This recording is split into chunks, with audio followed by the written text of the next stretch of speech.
Kita berdoa. Terima kasih ya Tuhan atas kasih setiamu yang masih menyertai kami dari rumah kami hingga ke tempat-Mu ini untuk memuji dan memuliakan nama-Mu. Kami akan mendengar sabda firman-Mu, bukakanlah hati dan pikiran kami agar kami dapat mengerti dan dapat melakukannya di dalam kehidupan kami. Amin. Shalom. Selamat hari Minggu untuk kita. Bapak, Ibu, saudara-saudari yang terkasih, begitupun juga pemirsa Nusantara TV yang ada dimanapun berada, firman Tuhan yang menyapa kita pada Minggu Jubilate ini tertulis di dalam kitab Nabi Yehezkiel, pasalnya yang ke-34, dimulai dari ayat yang ke-11 sampai yang ke-16. Demikian firman Tuhan. Sebab beginilah firman Tuhan Allah, sesungguhnya aku sendiri akan memperhatikan domba-dombaku dan mencarinya, seperti seorang gembala mencari dombanya pada waktu domba itu tercerai dari kawanan dombanya. Begitulah aku akan mencari domba-dombaku dan menyelamatkan mereka dari segala tempat, kemana mereka diserakkan pada hari berawan dan kelam. Aku akan membawa keluar dari bangsa-bangsa, mengumpulkan mereka dari negeri-negeri dan membawa mereka ke tanahnya. Aku akan menggembalakan mereka di atas gunung-gunung Israel, di alur-alur sungainya dan di semua tempat kediaman orang di tanah itu. Di padang rumput yang baik akan kugembalakan mereka, dan di atas gunung-gunung Israel yang tinggi, disitulah tempat penggembalaannya.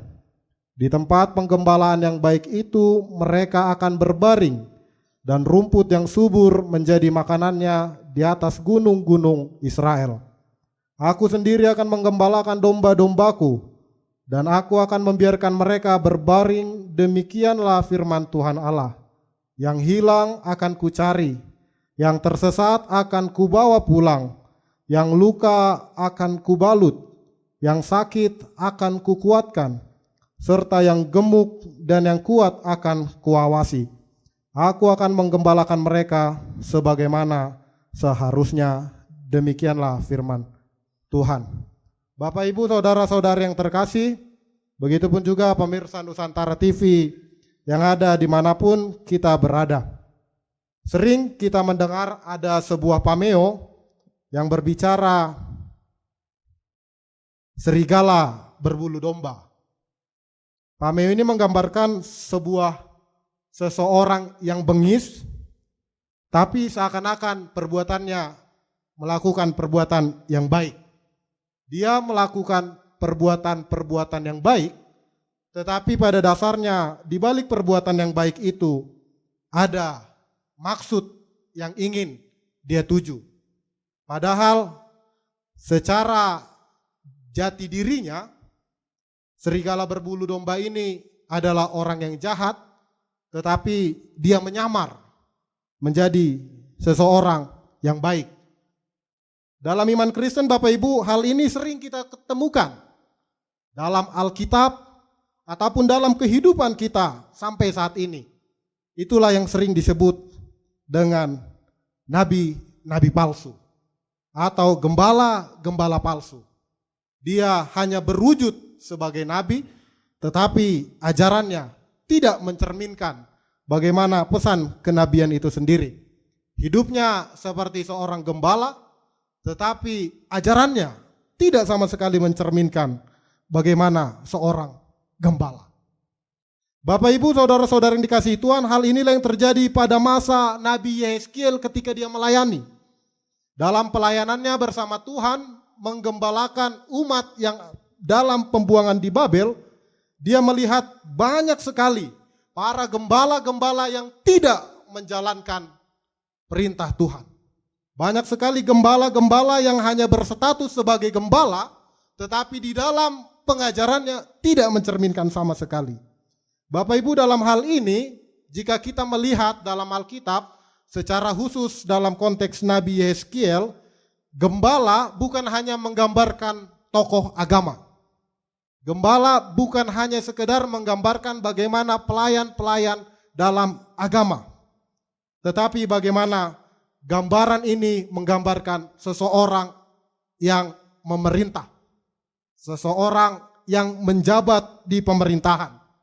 Bapak Ibu, dalam hal ini Nabi Yeskiel melihat bahwa pemerintah-pemerintah pada saat itu adalah pemerintah-pemerintah yang bengis, pemerintah-pemerintah yang keji, pemerintah-pemerintah yang najis, yang sama sekali tidak menjalankan kepemimpinannya dengan baik. Inilah yang ditegur oleh Nabi Yeskiel. Bisa kita lihat dari ayat yang pertama. Bapak Ibu saudara-saudari yang terkasih, sebelum jauh setidaknya kita berkenalan dulu. Siapakah Nabi Yeskiel ini? Bapak Ibu, Nabi Yeskiel mempunyai arti Allah yang menguatkan. Nabi Yeskiel berasal dari keluarga imam, dan dia sedang dalam proses belajar menjadi imam ketika proses masa pembuangan. Dalam kitab Yeskiel ini, Bapak Ibu, Yeskiel mendapat sebuah panggilan yang sangat khusus untuk menyampaikan nubuat kepada bangsa Israel. Dia sering disapa, "Hai anak manusia." Dia sering disapa penjaga. Bapak Ibu, dalam menjalani tugas kenabiannya, Yeskiel menyampaikan berita mengenai hukuman atas bangsa Yehuda dan Yerusalem yang murtad, yang mereka tidak menjalankan perintah Tuhan.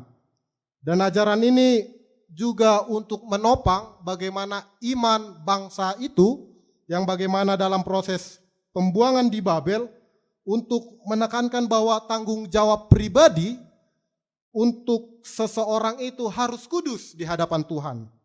Dan bukan hanya memikirkan bahwasannya mereka dibuang karena dosa-dosa dari leluhur. Dalam hal ini Nabi Yeskiel ingin mengingatkan kepada kita bahwasannya Bapak Ibu, tanggung jawab kita sebagai orang yang hidup sampai saat ini adalah harus melakukan perbuatan yang baik di hadapan Tuhan. Bapak Ibu, saudara-saudara yang terkasih, inilah yang menjadi seruan dalam firman Tuhan pada minggu ini. Bagaimana dalam kehidupan kita banyak sekali gembala palsu yang tidak menjalankan tugasnya dan tanggung jawabnya. Dia hanya menginginkan jabatan gembala tersebut, tetapi dalam perjalanannya dia tidak dapat melakukan tugas tersebut dengan adil. Bapak Ibu, siapa tahu dari antara kita sampai saat ini diberikan sebuah jabatan dalam pemerintahan ataupun dalam gereja, kita harus menghidupi panggilan ini.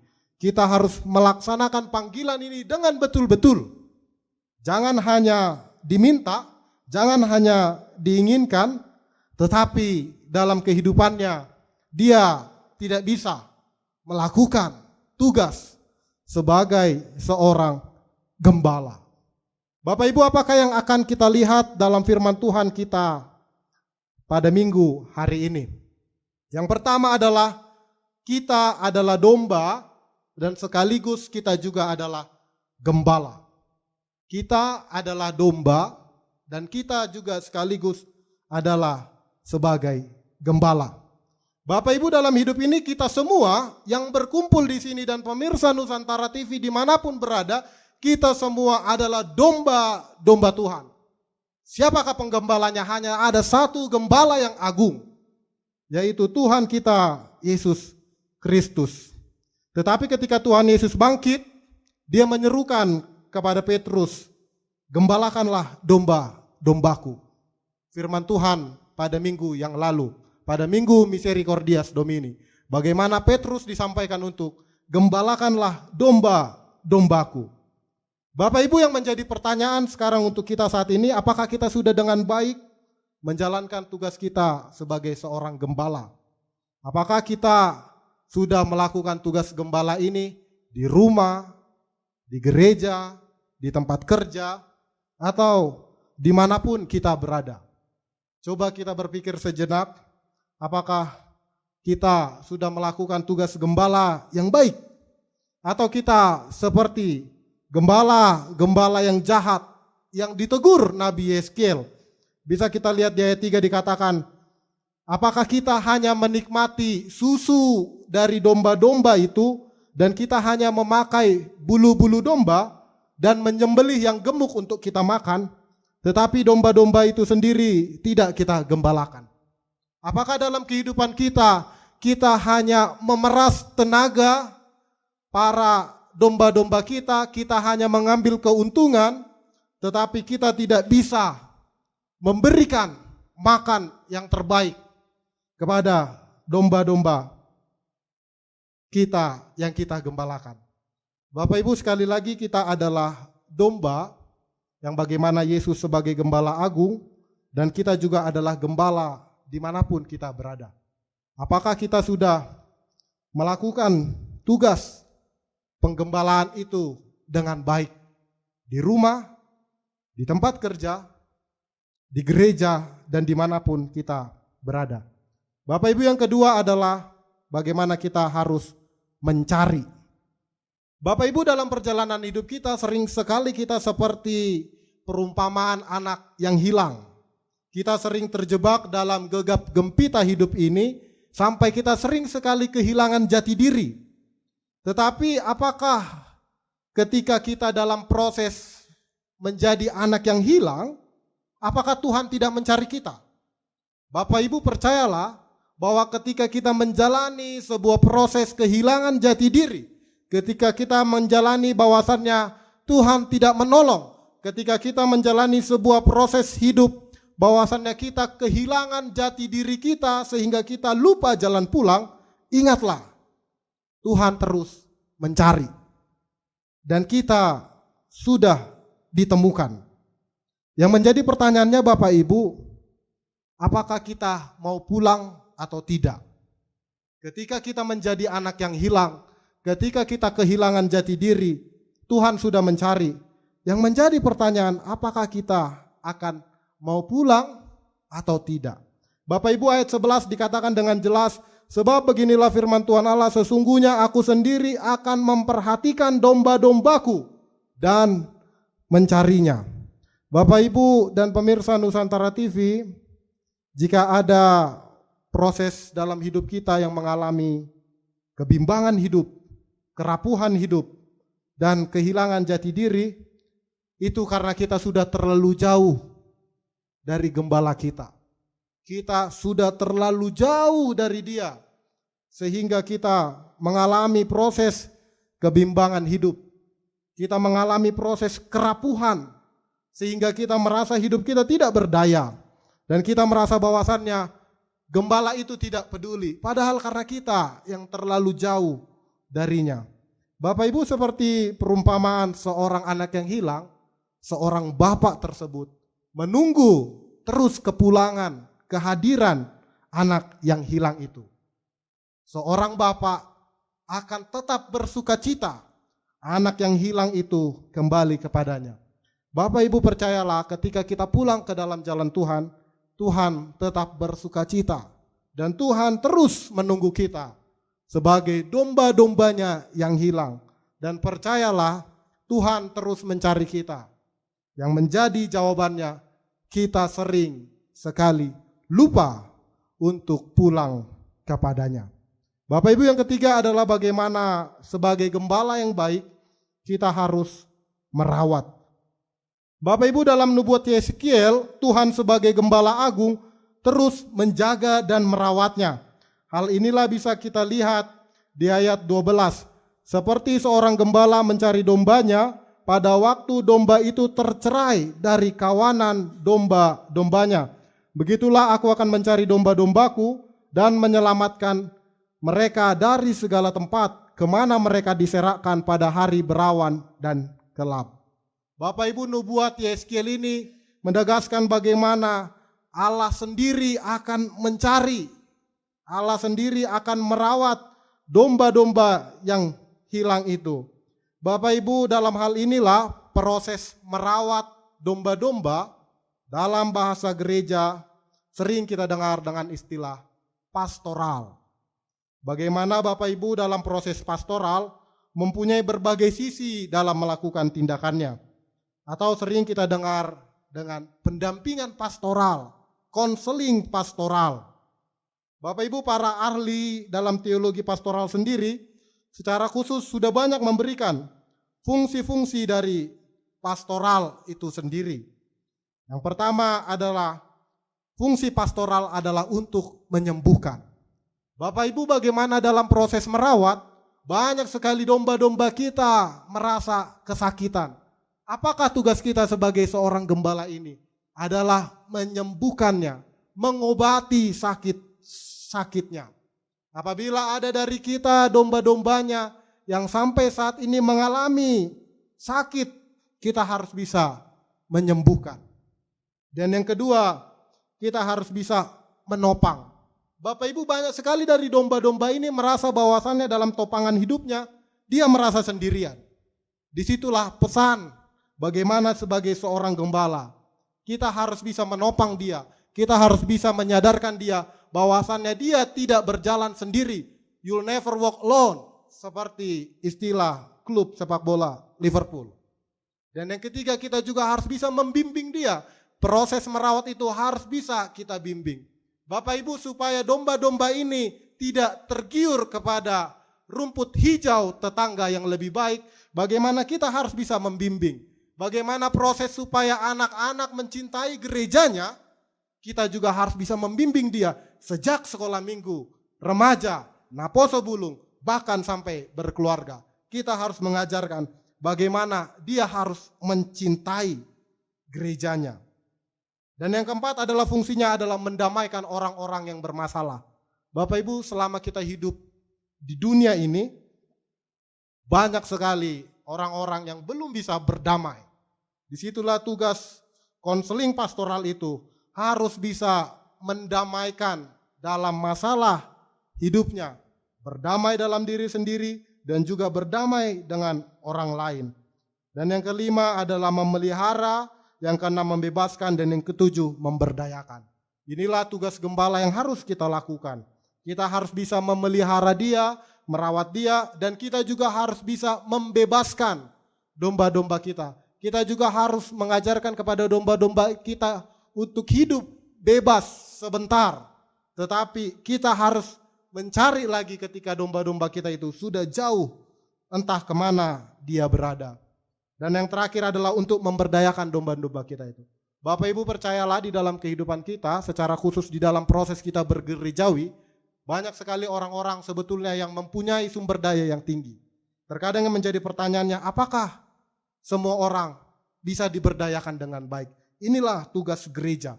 Inilah tugas kita bagaimana kita harus bisa memberdayakan orang-orang yang perlu diberdayakan. Supaya semua orang bisa memberikan pelayanannya yang terbaik. Bapak Ibu seperti rawatan Tuhan dalam Mazmur 23. Dia membaringkan aku ke padang yang berumput hijau dan membimbing aku ke air yang tenang. Bagaimana sebuah proses merawat, kita juga harus bisa membaringkan domba-domba kita ke padang yang berumput hijau. Seperti kehidupan kita Bapak Ibu menjadi domba, kita sudah diberikan rumput-rumput yang terbaik. Pertanyaannya, mengapa kita ke rumput tetangga? Apakah rumput tetangga lebih hijau? Atau kita sendiri yang sebetulnya tidak mensyukuri rumput kita sendiri, sehingga kita makan di rumput tetangga. Yang keempat dan yang terakhir Bapak Ibu, seorang gembala yang baik harus bisa menjadi jawaban bagi para domba-dombanya. Di ayat yang ke-16, yang hilang akan kucari, yang tersesat akan kubawa pulang, yang luka akan kubalut, yang sakit akan kukuatkan, serta yang gemuk dan yang kuat akan kuawasi. Aku akan menggembalakan mereka sebagaimana seharusnya. Bapak Ibu, segala problematika kita sebagai domba-domba, semua permasalahan kita tanpa kita sadari akan selesai jika kita berpaut kepada Tuhan. Dia sudah memberikan dirinya kepada kita melalui kehidupan, kematian, kebangkitan, dan kenaikan Tuhan kita Yesus Kristus. Bapak Ibu, apakah kita sudah bisa menjadi gembala yang baik? Gembala yang baik adalah gembala yang mengenal siapa saja domba-dombanya. Dan domba-domba yang baik adalah yang mengenal bagaimana suara seorang gembala itu sendiri. Bapak Ibu, apakah kita sebagai gembala sudah kita kenal domba-domba kita ini? Apakah kita sudah mengenal dia dengan secara baik? Apakah kita sebagai gembala sudah melayani dia? Apakah kita sebagai seorang gembala sudah mencari yang hilang? Apakah kita sebagai seorang gembala sudah menyembuhkan luka? Apakah kita sebagai seorang gembala sudah menguatkan orang yang sakit? Apakah kita sebagai gembala sudah mengawasi gembala yang gemuk? Bapak Ibu, kenapa dalam hal ini dikhususkan gembala yang gemuk? Karena gembala yang gemuk ini bisa menjadi gembala yang sangat berbahaya jika tidak diawasi. Di dalam kehidupan bergereja pun, orang-orang yang merasa dirinya, merasa bahwasannya gereja itu terjadi karena keluarganya, gereja itu terjadi karena topangan keluarganya. Ketika orang-orang merasa bahwa dia orang-orang kaya, gembala-gembala dan domba-domba seperti inilah yang harus dijaga dan diawasi, supaya tidak menjadikan racun bagi domba-domba yang lain. Makanya dikhususkan kenapa domba-domba yang gemuk. Gemuk ini menggambarkan orang-orang yang berkuasa, orang-orang yang kaya, orang-orang yang merasa bahwasannya dia punya segalanya. Bapak Ibu, saya mengutip sedikit dari buku Bapak Joas Adi Prasetya dalam bukunya Labirin Kehidupan. Seorang gembala, sahabat yang baik, tak boleh hanya sekedar berani mati untuk Allah atau sesama. Tetapi ia harus pertama-tama apakah dia berani hidup dan memperjuangkan sesamanya. Bapak Ibu, dalam kehidupan kita bukan hanya kita harus hidup berani mati demi Tuhan dan demi sesama, tetapi kita justru harus memikirkan lebih lanjut. Apakah kita berani hidup dan berani memperjuangkan sesama kita? Apakah kita berani berkorban untuk memperjuangkan saudara-saudara kita yang hina, saudara-saudara kita yang hilang, saudara-saudara kita yang sakit? Bapak Ibu, selamat hari Minggu Jubilate, bersukacitalah di dalam Tuhan yang menjadi gembala yang baik bagi kita domba-dombanya yang hina. Amin, mari kita berdoa. Terima kasih ya Tuhan atas kasih setiamu yang masih Engkau berikan kepada kami. Sehingga Engkau masih mengingatkan kami bahwa Engkaulah gembala agung yang baik. Kami adalah domba-dombamu yang hina. Tetapi Engkau selalu mencari kami, merawat kami dan mengobati kami. Ajarilah kami untuk menjadi gembala yang baik seperti Engkau, yang merawat domba-dombamu seperti tugas yang Kau berikan kepada Petrus. Ya Bapa, kiranya Engkau yang memberkati gerejamu ini, AKBP Lubunauli, begitupun juga seluruh pemirsa Nusantara TV dimanapun mereka berada. Apabila ada dari mereka yang merasa hidupnya rapuh, yang merasa hidupnya perlu topangan daripadamu, ajarilah mereka ya Bapa, bahwasannya Engkau tidak meninggalkan mereka. Yang menjadi permasalahan adalah apakah mereka mau pulang ke dalam gembalaanmu. Dalam nama anakmu Tuhan Yesus Kristus kami berdoa dan mengucap syukur. Amin.